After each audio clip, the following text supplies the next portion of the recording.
Et c'est l'heure d'accueillir dans notre studio Emma Krief qui est avec nous ce matin. Coucou Emma. Bonjour. Salut Emma. Comment ça va ? Ça va super. T'es matinale toi, t'as un enfant en bas âge en plus, non ? Exactement. Alors moi je dirais que ce matin, on n'est pas fatigué mais on aurait quand même bien dormi une heure de plus. On se dit pareil tous les matins. Tu es comédienne, chanteuse, tu es sur scène tous les samedis soirs à l'appart de la Villette avec ton spectacle Les Accords de Vénus depuis le mois d'octobre. Tu es chanteuse, comédienne, tu es sur scène donc tous les samedis soirs à l'appart de la Villette avec ton spectacle Les Accords de Vénus. C'est un spectacle qui mêle comédie, musique au piano-voix plus précisément. T'as réuni tes deux passions. Exactement, c'est très bien décrit, c'est ça. J'ai jamais pu choisir entre mon père et ma mère et j'ai jamais vraiment pu choisir entre la comédie et la musique et puis l'écriture qui réunit tout ça évidemment. Mais bon, je pense qu'il y a quand même un fil conducteur là-dedans. Ça va, c'est pas complètement incohérent. C'est pas comme si je faisais du roller et c'est de la pâtisserie, tu vois. C'est clair. Alors, on le disait à l'instant, le spectacle s'appelle Les Accords de Vénus. Je trouve que c'est un très joli titre. Qu'est-ce qu'il représente pour toi ? Merci beaucoup. Oh là là, j'ai mis tellement de temps à trouver ce titre. C'est dur de trouver des titres. Je suis partie, complètement. Les accords, alors au premier, il y a plein. Vous l'interprétez comme vous voulez. Les accords, ça peut commencer par être des accords de piano, parce que je suis pianiste. Ça peut être aussi les accords. Moi, j'ai eu une référence, c'est les accords Toltec sur le développement personnel. Donc les accords qu'on signe avec soi-même pour se sentir mieux dans sa vie. Ah oui, etc. t'es parti loin dans ta réflexion. Mais complètement.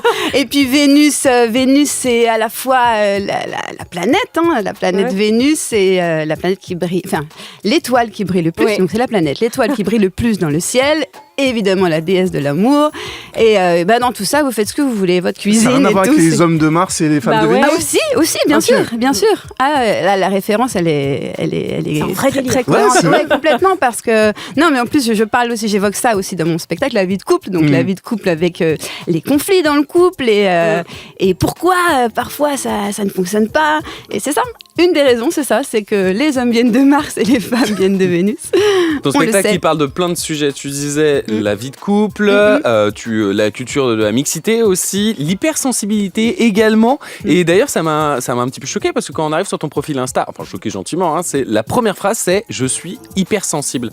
Ça va, j'ai rajouté, mais ça va. Genre, c'est pas un drame, tu vois. C'est quoi être hypersensible ? Hypersensible, c'est avoir des émotions qui sont exacerbées tout le temps, être dans l'exage, être aussi un peu jugé par les autres parce que non, mais t'es trop en colère, t'es trop dans l'émotion, tu pleures trop, tu ris trop. En fait, t'es trop tout le temps. Et ça, ce truc-là, ça fait que parfois t'as du mal à t'accepter toi-même finalement. Et mon spectacle, si je dois donner un fil rouge sur tout et par rapport à tous les sujets, c'est comment on arrive à s'accepter soi-même avec nos failles, avec nos défauts et nos folies aussi, j'ai envie de dire. Tu dis aussi, si vous voulez rire, chanter et pleurer avec moi, il faut venir voir mon spectacle. C'est pas commun d'inviter les gens à pleurer avec soi, on va pas se mytho. C'est important mais de pleurer. Les gens adorent pleurer. Un des plus grands films de l'histoire, c'est quand même Titanic. C'est le film le plus triste du monde. Il n'y a pas que lui, parce que j'ai Titanic et d'autres. Mais non, mais oui, c'est ça. J'invite les gens à pleurer avec moi parce que le fait de pleurer, c'est aussi se libérer. Donc c'est pas une mauvaise chose. Et les gens sont contents de pleurer parce qu'à la sortie, c'est vrai qu'à la fin, moi, j'échange toujours avec le public. Donc je prends ce petit moment très privilégié où j'ai envie d'aller voir chaque personne. Alors je peux pas parce que bien sûr parfois il y a un peu trop de monde, mais j'aime bien avoir le ressenti de chacun. Et beaucoup de gens me disent écoute, j'ai pleuré sur cette chanson, j'ai pleuré, ou à ce moment-là j'ai pleuré. Et moi c'est ce qui me fait le plus plaisir au monde, pas de les faire pleurer, mais de savoir que on est touché par les mêmes choses en fait. Alors ce qui est vraiment, je me suis dit ça doit être un sacré défi de lier en fait les thèmes que tu abordes à la musique. Comment tu as fait, comment tu as réfléchi à tout ça ?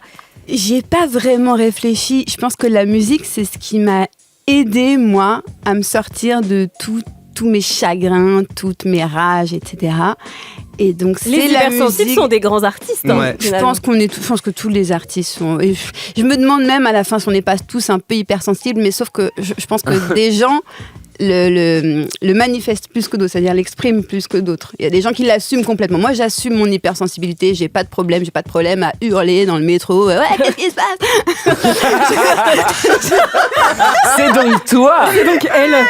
J'ai pas de problème à pleurer devant un film, j'ai pas de problème à rire même aux éclats. Parfois, on se retient de rire, c'est drôle, on est là, dès qu'on a envie de rire et on le fait pas. Alors moi, j'assume complètement, mais il y a des gens qui ont plus de mal et ça, je pense que ça, c'est c'est très culturel aussi. Nous, on a grandi dans un pays où il faut bien se tenir, se tenir droit, pas trop parler trop fort. D'ailleurs, même dans la chanson française, on remarque qu'il y a très peu de chanteuses à voix. Les grandes voix françaises, elles sont ça chuchote. Des chanteuses voilà, c'est ça chuchote en France. Alors, tu joues le spectacle à l'Appart de la Villette. C'est un lieu très joli. Allez voir si vous connaissez pas, très intimiste. Ça porte bien son nom. En fait, t'es dans un appart, donc très proche de ton public. J'adore ce lieu. Même si, alors c'est vrai que je rêve aussi de mon premier Olympia. Hein, faut pas se mentir, il y a un moment donné, t'as envie de sortir de l'appart. Voilà. Là, 60 personnes, ça va 5 minutes. Hein. Mais j'adore. Non, mais franchement, je pense que je regretterais et que j'arrêterai jamais de faire, même si un jour on me donne l'opportunité de faire de très grandes scènes, je pense que je retournerai toujours aux toutes petites scènes où on arrive à voir son public, à échanger des regards, parce que même, moi, à un moment donné, je jouais par exemple à l'Archipel, où c'est un théâtre un petit peu plus conséquent, où finalement on est sur scène, on voit pas les gens. Et moi, tu les vois là. Hein. Là, je les vois. Et c'est une difficulté, hein. C'est pas forcément facile. Tu es là au taquet sur toutes les expressions. Alors qu'est-ce qui se passe? Il est dedans, il est pas dedans. Puis des fois ça peut déconcentrer. Mais en même temps, il y a ce côté aussi intimiste, très proche. Et on se sent avec tout le monde, on se sent connecté à 100%, mais moi j'adore ça. J'ai regardé des extraits de ton spectacle sur les réseaux sociaux et en fait j'ai juste l'impression que tu nous invites à une soirée entre potes où on doit payer, mais une soirée entre potes quand même. Une soirée pire. D'ailleurs, quand j'invite les potes chez moi, mais je les fais payer. C'est une soirée entre potes ton spectacle en fait. Oui, c'est vraiment ça, c'est une soirée confidence et effectivement, c'est vrai ce que tu dis, parce qu'il y a vraiment un échange. Moi je suis très très attentive aux réactions des gens. Parfois, ça peut m'arriver de les interpeller, un peu comme on fait dans le stand-up. Alors, c'est pas réellement du stand-up, mais il y a certains codes du stand-up que j'utilise un peu dans mon spectacle parce que ça me fait rire et que j'aime bien. Enfin, j'aime bien cette sensation-là d'être... Voilà. J'ai vu un extrait où il y a une personne dans ton public, je sais pas, il comprend pas ce que tu fais ou il chante pas et tu lui dis tu veux chanter et tout, et juste le mec chante trop bien, donc tu te fais avoir en plus. Ah mais toujours. Et les gens adorent chanter, et même les gens. Alors souvent on m'a dit aussi à la fin, oui tu sais d'habitude je chante pas, mais bon là, je l'ai fait quand même. Voilà. Non mais ça fait du bien de chanter, c'est pas. Et puis c'est pas la question n'est pas de savoir si on sait chanter ou pas, c'est arriver à se libérer finalement, arriver à l'exprimer essentiellement. S'exprimer, et puis partir. Et puis même s'il y a une note un peu fausse, ça fait une harmonie bizarre, marrante, qui marche bien aussi. Alors tu racontes par exemple durant le show que tu as monté ton propre label pour autoproduire ta musique, mais que tu ne savais absolument pas par où commencer, que tu n'avais aucune connaissance du business. Est-ce qu'aujourd'hui ça va mieux ou pas? C'est toujours le cas. Non, mais j'y travaille beaucoup, et puis j'ai la chance d'être aidée. J'ai quand même 2-3 personnes autour de moi, dont Mélo Philo, qui lui a un peu l'habitude parce qu'il a son propre label, ma maman qui avait une société et qui a l'habitude aussi de cette partie administrative. Donc je suis quand même bolée, je suis pas toute seule lâchée dans la nature, mais moi j'apprends et ça me plaît en fait. J'aime bien. Dans la vie, je fonctionne beaucoup au défi. Donc voilà, le défi de cette année, c'était j'ai monté mon label, je sors mon album, je le fais toute seule, et puis après on verra ce qui se passe. Voilà. Je suis allée checker sur ton Insta, t'avais un concept qui s'appelle 60 secondes de flow. Oh, joli. Attends. Est-ce qu'on a les training? Ça arrive. Ils n'ont rien fait pour moi. Il y a ceux qui voudraient ma tête, il y a ceux qui prient pour moi. Tu voulais que je sois plus méchant, tiens me voilà dans toi. Aucune pitié en le grand, en mode bien fait pour toi. C'est du gazo. D'aussi loin que je m'en rappelle. Ouais. C'est un concept que t'as arrêté, j'en vois plus là. Et oui, non, j'ai arrêté, j'ai plus le temps, mais je m'y remettrai peut-être. Oui, l'idée c'était de reprendre 60 secondes de musique. Alors il y a eu beaucoup de covers de rap parce que j'adore ça. Mais j'ai aussi fait du Véronique Sanson. Je suis très ouverte. I Am, oui, That's My People. NTM. Par contre, j'ai pas vu de cover de Aya Nakamura. Oh, pas encore. Pas encore ? Pas encore, ouais, pourquoi pas. T'as suivi la polémique autour de Aya ? Oui, alors je la comprends pas, moi, cette polémique. Franchement, je comprends pas en quoi il peut y avoir une polémique. C'est une grande artiste. C'est une grande artiste. C'est une artiste qui est reconnue internationalement, qui fait quand même plus de streams que même une fille que j'adore, par exemple Billie Eilish à l'international. Aya fait plus de streams que Billie Eilish. Donc pourquoi en fait, je vois pas le sujet. C'est réellement. Un non-débat, on est d'accord. Ouais. Emma, on le répète, tu es sur scène tous les samedis soirs à l'Appart de la Villette avec ton spectacle qui s'appelle Les Accords de Vénus, un théâtre musical qui mêle donc comédie et musique. Alors, on le disait aussi il y a quelques minutes, au départ, tu t'es lancé dans une série de covers sur les réseaux. Alors, tu avais repris pas mal de rappeurs, dont Booba, Gazo, Orelsan, et tu nous le disais, NTM aussi. J'explique ce que je kiffe, c'est de fumer des spliffs, puis de construire des rives qui soient compétitifs, pouvoir faire de la musique tout en gardant mon éthique, faire du fric sans jamais tâcher l'image de ma clique. C'est fou mais c'est comme ça, je me nourris de ça, j'ai besoin de ça, mon équilibre dépend de ça. Je suis sur le mal. D'ailleurs, Joey Star avait partagé cette vidéo, tu t'es dit quoi à ce moment-là, c'est fou? J'étais pas prête, hein. Franchement j'ai vu ça un matin, je suis là, puis j'étais dans ma chambre comme ça, je regardais, puis j'ai hurlé « Chérie, il a partagé !» C'était un peu comme ça, voilà. Comment tu choisis les sons que tu reprends? C'est vraiment ce que t'aimes, toi? C'est vraiment au coup de cœur. Alors là, pour le coup, ce qui est fou, c'est que That's My People, c'est un son qu'on m'a suggéré. C'est un artiste d'ailleurs aussi qui s'appelle Erwan et qui m'avait suggéré de reprendre ce morceau-là. Je dis ouais, c'est vrai que j'adore, pourquoi pas.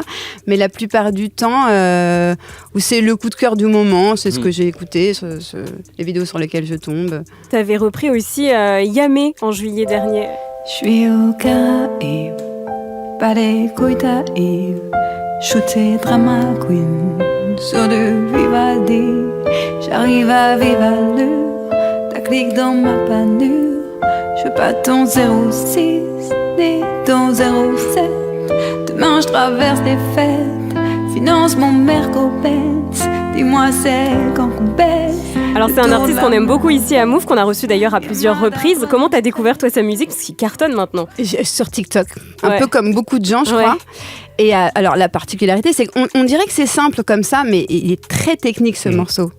Il y a un flow, en fait, avec les accélérations, enfin rythmiquement parlant, franchement j'ai galéré pour faire celle-là.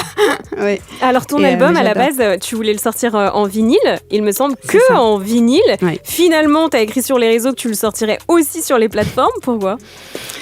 À force de... alors, on était... À la base, c'est une décision un peu commune, du coup, avec Mélo.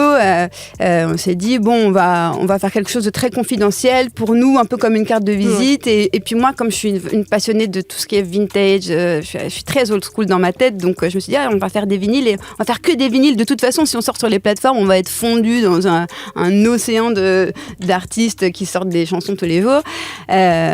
Donc on a fait ce pari un peu fou. On s'est dit, bon, on vendra à qui on vendra, on verra.